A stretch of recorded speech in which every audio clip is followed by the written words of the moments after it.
show. The Reds have gone to the Emirates and somehow managed to lose 2-1 to a very average Arsenal side. I don't really know where to go with this one, but Connor, what are your initial feelings after that shambles of a performance from the Reds? I think you summed it up there, to be honest. Just absolute shambles. Just wasn't our day at all. I thought we had maybe 2 players who played well. The rest were just bang average. Weren't at the races at all. Just the intensity is gone. I think we're really missing Hendo, and like you can just see that. I don't want to say that there's no drive left, but like there's not an awful lot left to play for now. There's literally nothing left to play for now. But like I don't know. I don't think they were that motivated to try to get to 100 points. I think we're just kind of on the beach the last few weeks, really. We're in this weird place, aren't we? Because it's very strange being angry and being champions and being so far ahead. And we've done and we will do the celebrating as we move forward. But my argument to anybody who says this doesn't matter is it absolutely matters. Every time we take to the pitch, I want to see those guys give 100%. They get paid a lot of money. To me, they don't get to be on the beach. They don't get that time to just chill. There's games to be played. I want to see a performance. And Sadio Mane aside, because I thought Sadio Mane actually played really well today. I mean, certainly the best of what we had out there. What on earth happened from a game, Connor, where we went 1-0 up with a really good move to somehow losing it to a team that had no chances? It's just individual errors, really. It's just like first one, Van Dijk completely out of character, it's giving the ball away, ridiculous. And then Alisson as well. Like it's just, I don't know. It looked like it weren't arsed. Like it honestly just looks like the intensity is gone, which is worrying. I want to bring up a couple of comments on stream now because we're using a different software for this one. We're using StreamYard, so we're able to bring your comments up to screen. And there's one that caught my attention here that I just wanted to have a chat about, and it's this. It says, sorry, but Oxlade-Chamberlain is bang average, and that comes from Jasmine. Now, I don't really know what to go with that, but I can't argue with her that tonight he was bang average. He was. He just wasn't at it tonight. I didn't see anything from him. Yeah, well, what are your take on Alex Oxlade-Chamberlain's performance and his time since he's come back from injury? Yeah, I'm usually a big fan of Ox, but like, yeah, I've seen a few people on Twitter as well saying he's just bang average, like as everyone was. So I don't want to like just single him out, but yeah, like you still see the energy in him, but like he just didn't really do much. Like there's so many sloppy passes and not really getting into good positions or setting up any chances. Like every other player on the pitch, like just bang average. I'm still trying to figure out what happened for the 2 goals, and let's talk through them. So the first one, we're playing the ball around at the back, and somehow Virgil van Dijk manages to get caught in possession and have his pants pulled down, basically, moans to the referee while Alexander Lacazette gets on with things, does well, goes around Alisson, puts it into the net. What the hell happened there? Again, just sloppy play. That kind of sums up our night, really. It was just sloppy all around. A good point here, actually. I want to pull this one up, and I want to know what you guys think of the chat about this one. Do you think that the drinks break impacted our rhythm in the first half? And I won't just limit this to talking about did it impact Liverpool. Just what are your impressions, Connor, and everybody in the chat on the drinks break? Because we have seen some managers talk about it and say that it does disrupt rhythm, but it also allows for managers to reset their tactics a little bit. So what are your takes on the drinks break, Connor? Is it still necessary? Like they brought it in because it was going to be in the middle of like June, July, or like it was supposed to be hot, but like the weather hasn't been like that hot, has it? Like, is there still a need for the drinks break? Like it does. Like we were saying on stream the other day that it almost is like 4 quarters now in a game rather than 2 halves, which it's not the same. Like it disrupts the rhythm, and I don't like it. I just get rid of it again. No, I don't want this to be used as an excuse by us today, by the way. I mean, that performance, there is no excuses. There's no defending it. I know I see a few people in the chat are asking, are we able to still hit the points record? No. The most we can get to now is I think, 99 points, if my memory is correct. Yeah, I think we're 102 for tonight, though. Again, just feels very anticlimactic, Connor. And anticlimactic is a word that I've been saying to you, or we've been having in conversations a lot since we've come back since we've won the league. And even winning the league, that was Chelsea winning the league we did win on the pitch is where I'm going with this. Chelsea beat Manchester City, and that's how we won the league. And yes, we racked up the points total, but I'm glad that we won it when we did, because the way we're looking, we wouldn't have been switched on enough if there was any pressure on us. I mean, I'm genuinely baffled as to where the real Liverpool are. Yeah, it's like I said at the start, it's just the intensity is gone. Like, I think people really undervalue Henderson. Like, again, tonight, not having him, just lacking the intensity, lacking the drive. Like, our win ratio is just ridiculously low compared to with him when we don't have him. Like, he's such an important player. People really don't value him enough. True.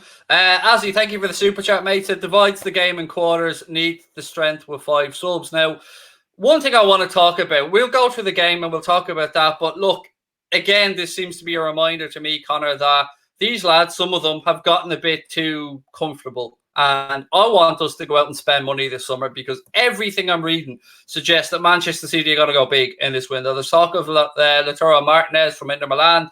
There's talk of Koulibaly. I don't know how true that is, but they're going to spend money. We know Manchester United are going to spend money. How much they spend or who they bring in, of course, is still up in the air. We know that our rivals are going to spend money. We have to spend money. It's not even a point of if anymore. I don't want any excuses from the board. I don't want to hear this bullshit about the financial aspects of where we are right now. We have had 3 years of not spending any money. We need to go out and spend money. Yeah, I agree. Like, you can say all you want, like, oh, coronavirus obviously changing the landscape of finance and stuff. But like you said, we haven't spent much money the last couple of years. Sure, there has to be money there. Even the fucking prize money from the Champions League last year, the Premier League this year, the massive TV deals, like the new Nike kit deal. Like, how can we not have any fucking money to spend? Like you say, like every other club is still spending, or most clubs at least are spending money still. And like, I know we can give out all we like now because like the transfer window hasn't even opened yet. We don't know what we're going to do, but the way it's looking, it looks ridiculous that we can't spend anything. A lot of people have wanted for the longest time Virgil van Dijk to be the captain. He's not a captain. I'm sorry. He is not a captain. He just doesn't do enough talking on that pitch to me to justify having a captain's armband. I love Virg, one of the best defenders we've had at this club in my lifetime. And we're blessed to have him here. And I'm not going to go in on one of Virgil van Dijk. But you can see now, and you've touched on missing Jordan Henderson, why Jordan Henderson is the captain. Yeah, like I said, he's a good leader, but he's not captain material yet anyway, at least. I don't know why he'd be like in his later years, but like, no, he's seen tonight, like he kind of bottled it, to be honest, there. And I don't know what to say. It's just like, it's just a shit night all around, really, wasn't it? It is, and I hope the manager, and I haven't heard his post-match press conference or his post-match comments yet because we went straight into this stream, but I hope he doesn't try and not justify this, but hide behind it or use any reasoning. And I don't expect him to hang his players out to dry, but I hope he's being honest in his assessment of what was an average performance. Yeah, I didn't say anything either, but I'm sure he's absolutely livid. Like, he can pretend like they don't really care all he wants, but like they definitely want that for points. At least Klopp, I'd say, did. Like, again, just I'm lost for words to say. It was just shit all around. I mean, let's look at the changes that we made today as well. Let's see who came off the bench and who did what. So Naby Keita came off the bench, and I think of the group of substitutions that we made, he made the most impact as far as I'm concerned. He looked like he was always trying to do something, Connor. He drops into spaces. He's very intelligent, and he can break the line. To me, of the substitutes that we made today, he was the standout performer. Yeah, I thought he looked very sharp when he came on, and then like compare that to Shaqiri coming on, just didn't even notice him coming on. Really, didn't do a thing. I guess just didn't make a difference at all. I don't know what to say really. Can we all finally agree now that we all need to just shut the fuck up about Shaqiri? We all just need to realise that I'm right and that he's not good enough. And he will never be good enough. And it doesn't matter how much people go on about the goals against United or his performance against Barcelona. There is a reason why Shaqiri isn't getting games for Liverpool. Yes, he's been injured for a long time, but he just is not good enough. I'm sorry. We can't disguise it anymore. I will always show respect on the pitch when players are there. But he needs to be moved on, Connor. He's not good enough. And neither is Harry Wilson, by the way, before we get into this conversation. Yeah, even if it just ignores quality, there's the fact that he's always fucking injured as well. Like, we can't be having more. Like, we've done that enough with Daniel Sturridge over the years, just hoping that he's fit, and then he just never is. You can't rely on players like that, regardless of their quality. And like you said, even like he's not good enough anyway. So, like, yeah, I think a backup winger is definitely very important this season. That's the challenge the front three, because like they're they're not irreplaceable. Like, they need to know that they need, if they do drop performance, that someone else can slot in. Like, there's no competition there for them at the minute. It's what drives me mad. Like, I mean, our front three are brilliant. People will maybe say that they want a bit more from a number 9 and they don't think that Firmino is best suited to that position. And I don't think anybody would deny Bobby's an amazing player. Klopp has turned him into a 9 and that's cool. But we do need to have somebody that's breathing down their necks, man. That just makes them feel uncomfortable, that they know if I don't play up to my top level, that X, Y, or Z is ready and waiting there, chomping at the bit to come in and take my shirt off me. They just don't have that. I mean, Takumi, I see some people in the chat are going in on him. I think it's way too early to be writing him off. Way too early. Divock, he's just not good enough, mate, is he? I mean, and that kills me to say that, because he had some huge moments for us. I mean, huge. I can't understate the massive impact that he had, but he's just not somebody that seems to be able to make enough of an impression to justify being the next in line after that front three. Yeah, like, he's had his moments, obviously, but yeah, he's not at the same level. Like, I seen the stat yesterday, and I think something like in like 20 sub appearances in the league, he hasn't scored in any game. Like people say he's a super sub, but like, he doesn't really do much most games. Like, yes, he does the odd time, but like, it's kind of like the Harry Wilson effect. Everyone sees him banging a free kick and people think he's class. It's like Origi scores an important goal every 6 months and everyone thinks he's class. He's not the same level. We need someone better than him. Like, as much, again, as I love Origi, we need better. I want to put up a comment here from Claire, and I want to know if you would disagree with any name on that list there to move on.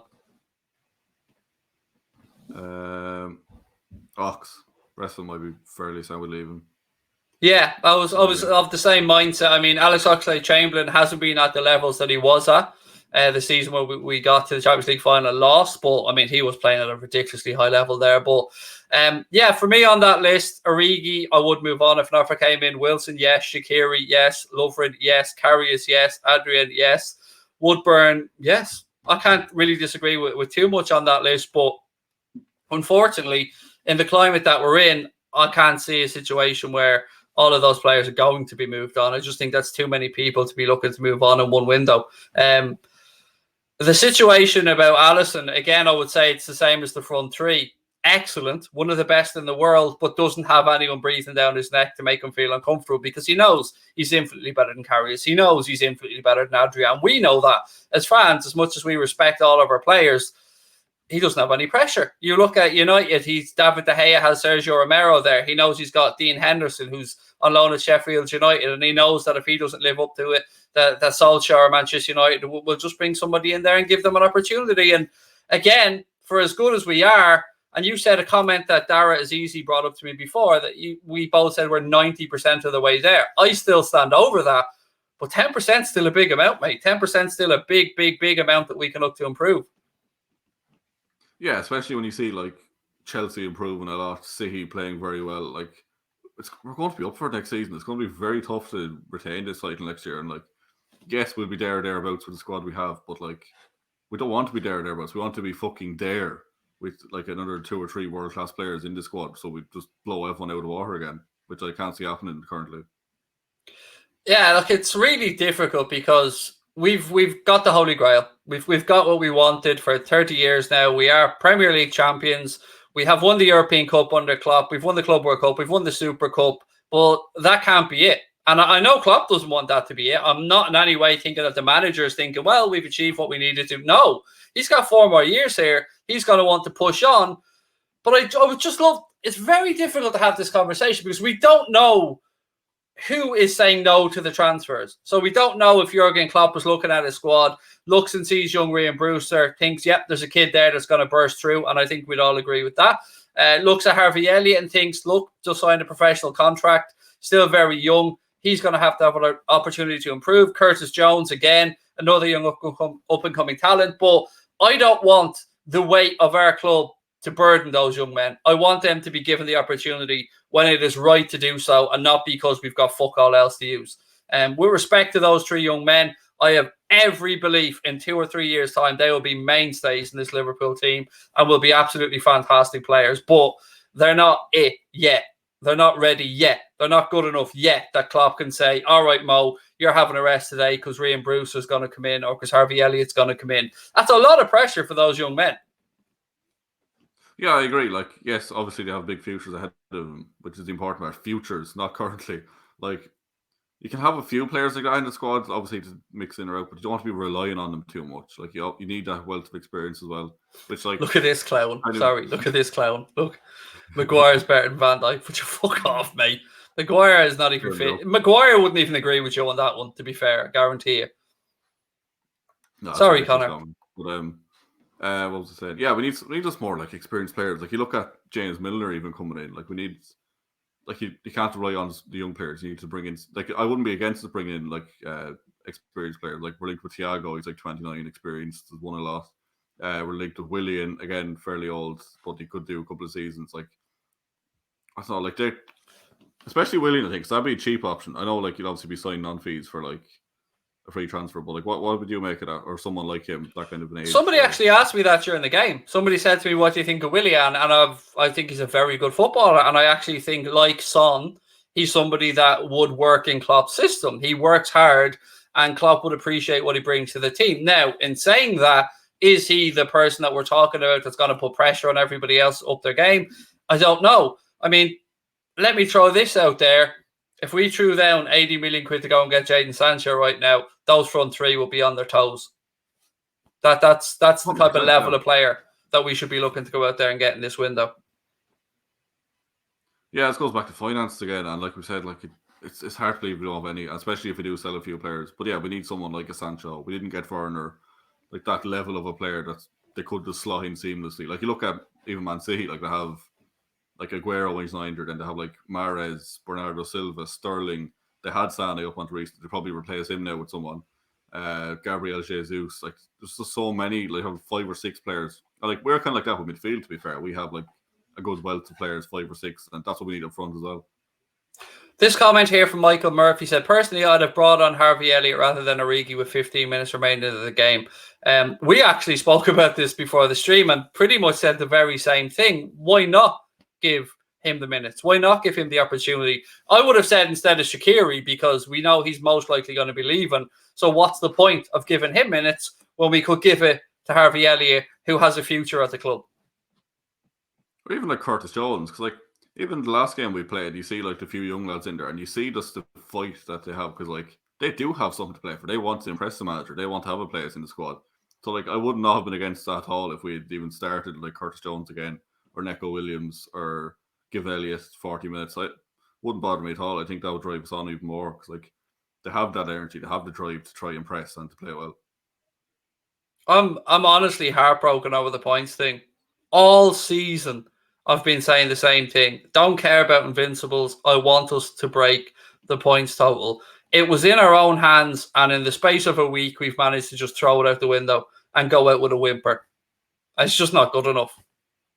Yeah, the form since restart hasn't been good enough, to be fair. Like, other than the Palace game, really, we haven't really been convincing in any of them. I know we won a few, but like, just wasn't really the same as before. Whether that's down to tiredness from coming back and playing a lot of games, whether that's they lost the drive once the league was done, I don't know. But like that comment says, it is worrying, because like, we want to pick it back up again for the start of next season, which isn't far away. But I don't know. But we have to do something to just change. Like, get the positive energy flowing again. Yes, Farad, like Connor said, mate, it is worrying me. And I know people will say that, why are you worried about it? It's end of season. You've already won the title. It's very difficult to turn form on and off. And as I said, I want us to remind everybody at the end of the season why we're champions, and that we'll be back next season, because what we've seen from Manchester City is they're reminding us that they're going to be there next season. They can still win the European Cup this year. They can still complete a domestic double with the 2 domestic cups. They've already got the League Cup. They're in the semi-finals of the FA Cup at the weekend against this Arsenal team. And we've got a week to go till we rightly celebrate, Connor, and lift our Premier League trophy against Chelsea. But it's so anticlimactic, I have to say. I really just feel a little bit deflated after a good start to the game, because I thought we started brightly. There only looked like there was going to be one team in it. But what's really disappointing is we go in at half-time, we're 2-1 down, and we produce fuck all in the second half. Nothing. Yeah, like I was watching you during the stream, and you were saying like Klopp must be tearing them apart, getting them ready for the second half. Come out, within a minute, we're already misplacing passes again, and that just summed it up. Like it's just the concentration levels weren't there. I don't know what it was. Um, yes, it is worrying, but like hopefully lifting the trophy next week will give them motivation to get back and give them that boost again, though. I see a couple of someone here says, "Hold my beer, my Centurion City." The fact you even use the phrase Centurion shows you how plastic your club is, you absolute clown. Nobody with any self-respect would use the phrase Centurion. Did you get your instructions, by the way, on how to celebrate? Because I know that Manchester City did give them out along with the little bags of confetti for you fuckers to throw up into the air. But you enjoy it, mate. You got your 100 points. I will give credit where it's due. Now just give Pep another 400 grand a week there to be an absolute hypocrite. But again, we can talk about that, mate. That's no problem. You enjoy your little bit of gloat now. We'll just enjoy lifting that Premier League trophy next week, and we'll put that alongside the 6 European Cups that we have. If you wonder what a European Cup is, mate, it's that big, beautiful, shiny thing that looks like 2 big ears that you've got fuck all of, mate. And yeah, go fuck yourself, basically, is where I'm going with that one. Back to this comment, actually, Captain Club. What do you reckon, since like the points record's gone, can we just all not throw away the next 2 games? Well, what do you think of just playing more of the kids and just treating it like pre-season almost?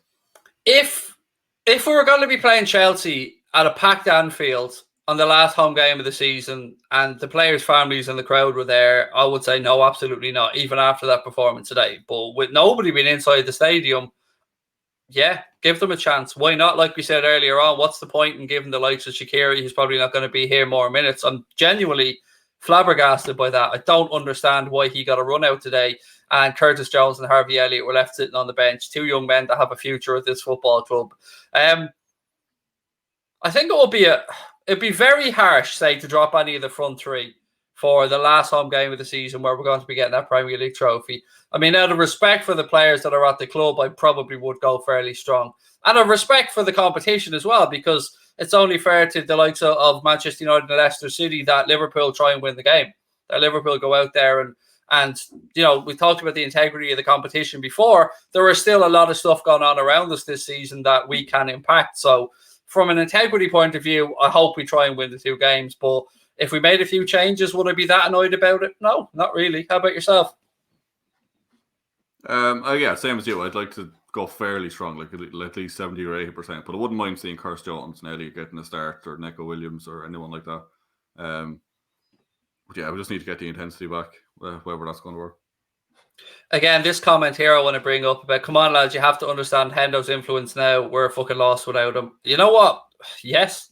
I mean, Connor said that to me before we started the stream, and I've long been banging on about the unsung work that Jordan Henderson does. But more than anything else, he would not have let that performance carry on today, Connor. He just wouldn't have stood for it.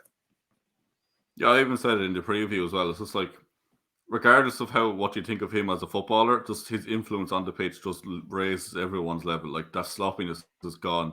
Everyone's given at least 20% more energy in the game. Like I said, he wouldn't stand for it. He'd be fucking shouting in their faces, and he wouldn't let him do that. Like you said, Virgil, as good as he is, he doesn't have that same, like, I don't want to say passion, but like, you know what I get. Like, he doesn't have that same influence that Henderson does as a captain. Yeah, look, and we're going to celebrate next Wednesday when we lift this Premier League title, and we're going to have some fun, and we're going to enjoy it because it's been a long time waiting. But we do have to start looking towards next season as well, and we have to start looking towards how we're going to defend this Premier League title. I'm just very nervous about everything that I'm reading and seeing that suggests we're going to have another quiet window, mate, because I would have been all for the quiet window if everybody else in the league was having the same financial restraints that we have and are saying that we won't be doing much business because of the impact of the coronavirus. But it seems like other clubs are going to be going out there and spending money. Then the question has to be asked, where the fuck's the money? Yeah, can I just draw attention to this comment first, by the way? I started laughing when I seen it. I thought your dad's name, I didn't know your dad's name was PJ. For God's sake. No, like I said, if everyone was the same and no one was signing anyone, it wouldn't bother me. But like, the fact that we're being told we have no money while other clubs do somehow, even though they've spent recently, we haven't. We've been winning things lately to get prize money. They haven't. I don't know, just sudden that up. Like, obviously, I don't know the ins and outs of our finances, but surely there must be some fucking money there. It's also a bit hard to get angry about a window that hasn't happened yet. That's what I keep trying to remind myself of. Too, Like we've seen something today. We talk about the Thiago thing where one of the papers has said that Liverpool had offered 20 million euro and that Bayern Munich are holding out for 40 million euro. But then you see the Echo have 5 different stories. And I say the Echo, I don't mean that to run down the Echo. I mean, they have a gossip page and they put up information on 5 different newspaper articles that basically all said varying shades of different things, Connor. So I honestly don't know what to believe about the transfer window. And I don't want to come on here and lie and say, no, we have money or we don't have money. The truth is, I haven't got a clue. Do you? Have you? What's your reading of this situation? Are you expecting us to spend? I honestly don't know. I think if we sell, we will. Say, like, if we sell Wilson, Origi, Shaqiri, let's say if we get 40 million, I'd say we could end up spending that money. But like you said, it's going to be tough. Like, who's going to want to spend that kind of money on players like that in this climate? Like, usually you'd be looking at, I don't know, like mid-table Premier League clubs maybe for those players. And, like, they're not going to exactly be splashing 20 and 30 million very easily. So, like, I think it comes down to that. If we sell, we'll buy. Other than that, and if we do sell to buy, I mean, we're probably talking the likes of a Todd Cantwell, possibly a Thiago. I'm thinking the 20 to 30 million bracket here. I'm still not thinking we're going for somebody like Jadon Sancho.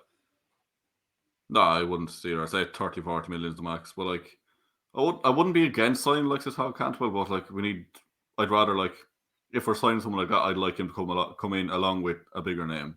Like, yes, most of our players in the squad are, like of Andy Robertson coming from, like, Hull out of nowhere. And, like, but, like, you do need, like, we're at a level now where that is still good, but we need top level players to come in and be ready straight away. Yeah, and it's, I could get the argument where Klopp and other people say that it's very difficult to talk to a player and convince them to come into a club when they've got that front three. And I say players, sorry, I'm talking about attackers here. To come into the club when they've got that front three ahead of them. But I guarantee you that there are players out there who would relish that challenge, who would back themselves. I mean, if you're playing at this highest level, Connor, and somebody like a Jadon Sancho, a Houssem Aouar, I don't want to say Leon Bailey, really, because I don't know if he's quite up to it. Yeah, Adama Traore, somebody like that. Right, that's what I'm saying. Yeah, what would you think of an Adama Traore then? I think we'd be looking at a good bit of money for him, though, wouldn't we? Since it's I'd bite your hand off for an Adama Traore at this moment in time, if I'm being honest.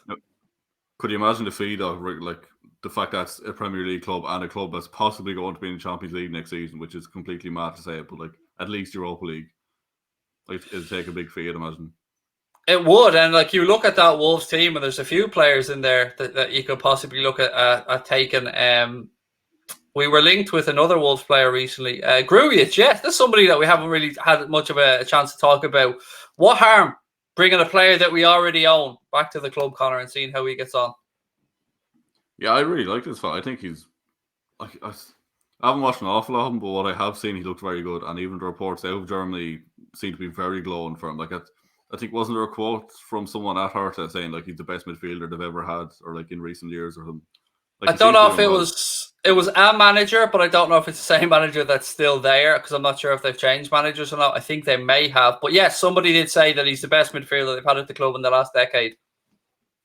Yeah, like he's worth a chance. Like, then again, I know midfield isn't exactly like our problem area. I'll say, like, we have a good bit of depth there, but like, why not? Like, he might just be another good option.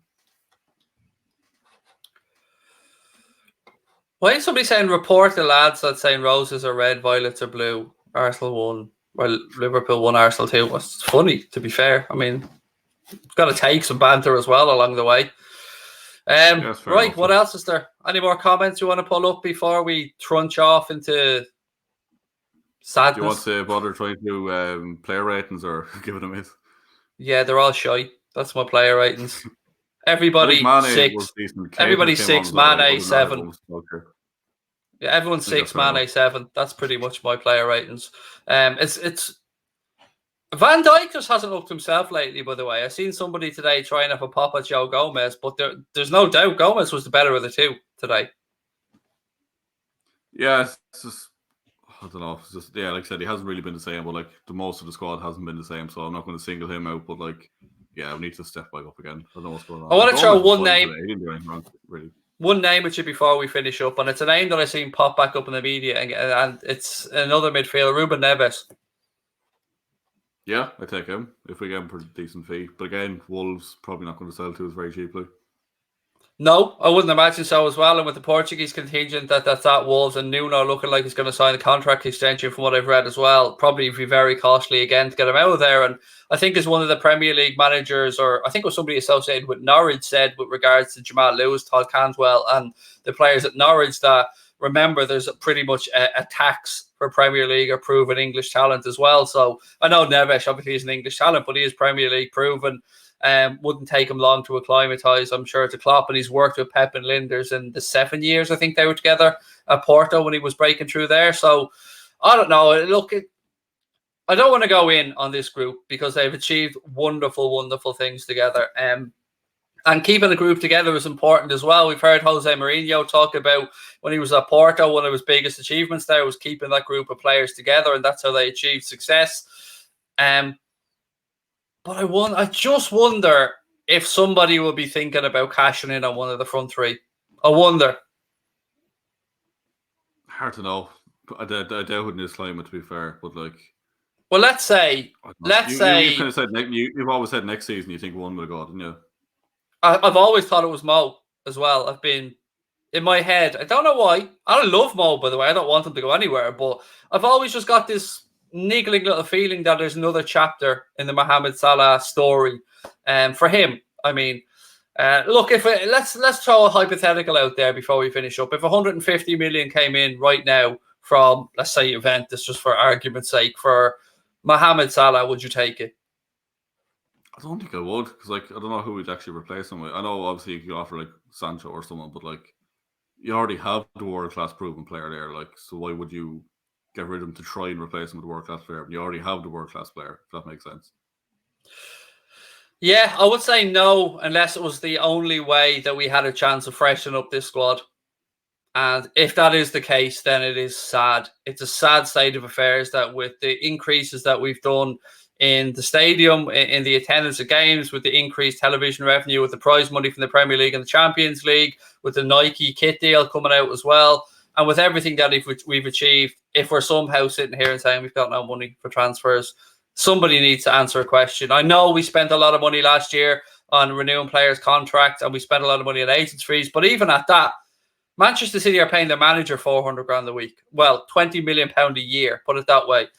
And our highest earner at the club that I think is about 200 grand a week. How can this be the case that we've got no money? I'll never understand how, when we don't pay ridiculously high wages and we don't have anyone on 350, 400 grand a week, I just genuinely flummoxed how there could be no money. I don't know. I appreciate the coronavirus situation. I absolutely understand that the club are looking to cut their cloth accordingly, but you can't stand still, Connor, if other people are going to be strengthening. And as I said, I'm willing to wait and see how the market unfolds because, you know, it's still new. And welcome, Sipsco, by the way, newest member to the Anfield Agenda family. Welcome, buddy. What are your takes, Connor? I mean, I've asked you a minute ago, are you hopeful on transfers? But I think we're probably going to go around in circles because we're a little bit frustrated here as well with the performance today. And I don't know, man. I'm willing to wait and see what happens. But I can promise you, if we don't do business in this window, and others do, I'm not going to be happy over the course of the summer. I'm not going to bite my tongue either. Yeah, see, like when we were in this situation last season, I was saying I wasn't too fussed with not signing anyone. And I will be that way this season if we signed someone last season. I put it that way. I was in like consistency is very, very important in a team. But it needs to be shaken up every now and again. Like 2 years without signing would be too long. I know we signed Minamino and Adrian, like, but without someone like major, someone that come in and shake it up a bit.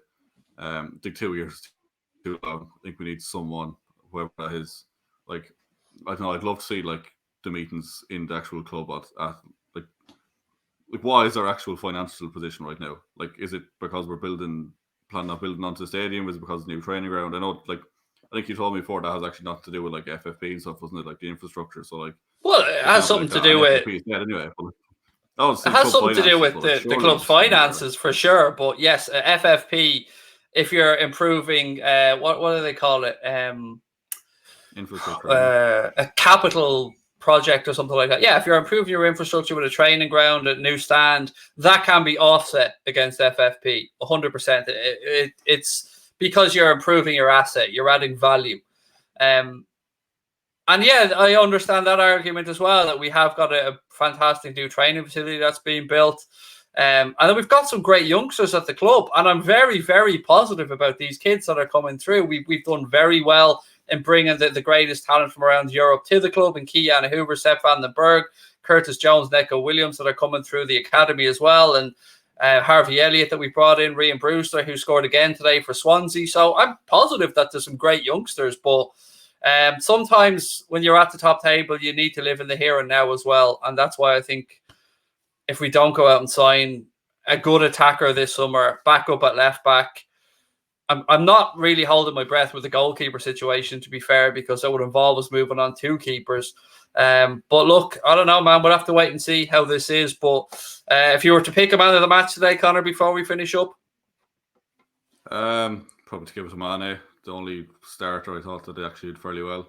And yeah, just going back to this, like, we're not, the club isn't exactly up shit creek, Raheem. I know we're being very picky here, but like, you can't stand still. Like we've said, you have to keep moving if we want to stay at the top. Like, we're not saying here that we're going to end up getting fucking 6th place next season, right? But like, you want to still be up there. You still want to be like actually challenging for the title. I'm not saying we won't, but we're at risk of possibly slipping down a bit if we don't like try to improve. Yeah, I mean, it is what it is. Look, ladies and gentlemen, I'll give Sadio my man of the match today as well. And please do hit that subscribe button if you've enjoyed the stream. Just as a bit of a heads up, what's going to happen is we won't be here tomorrow. We're taking tomorrow off. We'll be back on Friday with a stream, and then we'll be taking the weekend off. But we do have something coming out on Sunday. Connor, you want to let people know you've been working hard on editing?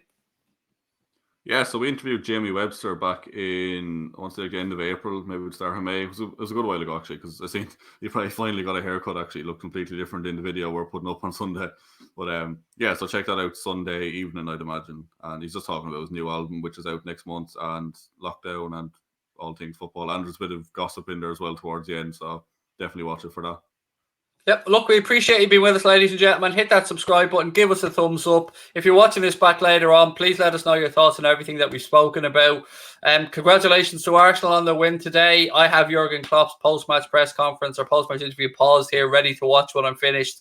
Thank you, Connor, for coming on and joining me. I know it wasn't for your first one on in a while, Connor. It wasn't an easy one. It would have been nicer if we were on here celebrating a win and on the way to maybe breaking that points total. But look, it's still been a great season. We still have 2 games to go. We will, of course, be covering them on the channel. Have a lovely weekend to everyone if we don't see you on Friday. And thank you for watching. Up the Reds.